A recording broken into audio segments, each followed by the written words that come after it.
میں نے دیکھا کہ ماں اپنے بیٹے کو آہستہ سے مارتی اور بچے کے ساتھ خود بھی رونے لگتی۔ میں نے آگے ہو کر پوچھا کہ بہن بچے کو کیوں مار رہی ہیں جبکہ آپ خود بھی روتی ہیں؟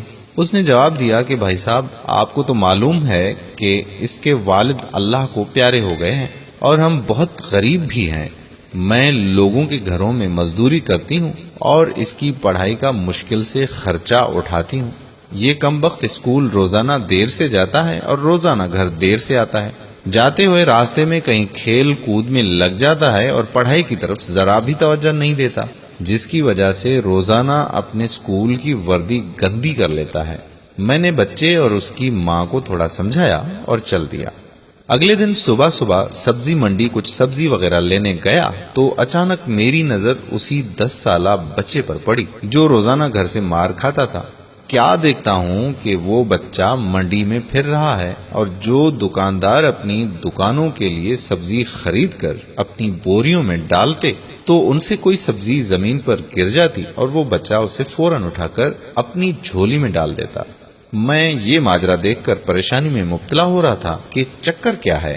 میں اس بچے کو چوری چوری فالو کرنے لگا۔ جب اس کی جھولی سبزی سے بھر گئی تو وہ سڑک کے کنارے بیٹھ کر اونچی اونچی آوازیں لگا کر اسے بیچنے لگا۔ منہ پر مٹی، گندی وردی اور آنکھوں میں نمی کے ساتھ ایسا دکاندار زندگی میں پہلی بار دیکھ رہا تھا میں۔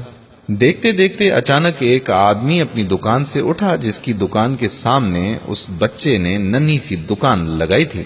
اس شخص نے آتے ہی ایک زوردار پاؤں مار کر اس ننھی سی دکان کو ایک ہی جھٹکے میں ساری سڑک پر پھیلا دیا اور بازو سے پکڑ کر اس بچے کو بھی اٹھا کر دھکا دے دیا۔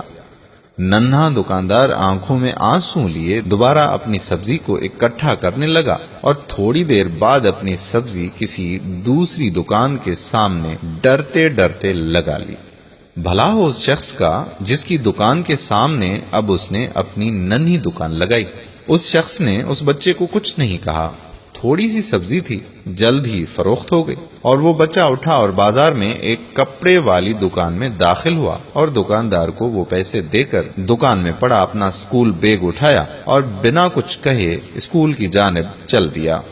میں بھی اس کے پیچھے پیچھے چل رہا تھا۔ جب وہ بچہ اسکول پہنچا تو 1 گھنٹہ دیر ہو چکی تھی، جس پر اس کے استاد نے ڈنڈے سے اسے خوب مارا۔ میں نے جلدی سے جا کر استاد کو منع کیا کہ یہ یتیم بچہ ہے، اسے مت مارو۔ استاد فرمانے لگے کہ سر، یہ روزانہ 1 گھنٹہ دیر سے آتا ہے، میں روزانہ اسے سزا دیتا ہوں کہ ڈر سے اسکول ٹائم پر آئے اور کئی بار میں اس کے گھر بھی پیغام دے چکا ہوں۔ بچہ مار کھانے کے بعد کلاس میں بیٹھ کر پڑھنے لگا۔ میں نے اس استاد سے ان کا موبائل نمبر لیا اور گھر کی طرف چل دیا۔ گھر جا کر معلوم ہوا کہ میں جو سبزی لینے گیا تھا وہ تو بھول ہی گیا ہوں۔ حسب معمول بچے نے اسکول سے گھر آ کر ماں سے ایک بار پھر مار کھائی ہوگی۔ ساری رات میرا سر چکراتا رہا۔ اگلے دن صبح کی نماز ادا کی اور فوراً بچے کے استاد کو کال کی کہ منڈی ٹائم ہر حالت میں منڈی پہنچے، جس پر مجھے مثبت جواب ملا۔ سورج نکلا اور بچے کا اسکول جانے کا وقت ہوا اور بچہ گھر سے سیدھا منڈی اپنی ننھی دکان کا بندوبست کرنے نکلا۔ میں نے اس کے گھر جا کر اس کی والدہ کو کہا کہ بہن میرے ساتھ چلو، میں تمہیں بتاتا ہوں کہ آپ کا بیٹا اسکول کیوں دیر سے جاتا ہے۔ وہ فوراً میرے ساتھ چلنے لگی اور یہ کہتے ہوئے چل پڑی کہ آج اس لڑکے کی میرے ہاتھوں خیر نہیں، چھوڑوں گی نہیں اسے میں۔ منڈی میں لڑکے کا استاد بھی آ چکا تھا۔ ہم تینوں نے منڈی کی 3 مختلف جگہوں پر پوزیشنیں سنبھال لیں اور ننھی دکان والے کو چھپ کر دیکھنے لگے۔ حسب معمول آج بھی اسے کافی لوگوں سے جھڑکیں لینی پڑی اور آخرکار وہ لڑکا اپنی سبزی فروخت کر کے کپڑے والی دکان کی طرف چل دیا۔ اچانک میری نظر اس کی ماں پر پڑی تو کیا دیکھتا ہوں کہ بہت ہی درد بھری سسکیاں لے کر زاروں قطار رو رہی تھی، اور میں نے فوراً اس کے استاد کی طرف دیکھا تو بہت شدت سے اس کے آنسو بہ رہے تھے۔ دونوں کے رونے میں مجھے ایسا لگ رہا تھا جیسے انہوں نے کسی مظلوم پر بہت ظلم کیا ہو اور آج ان کو اپنی غلطی کا احساس ہو رہا ہو۔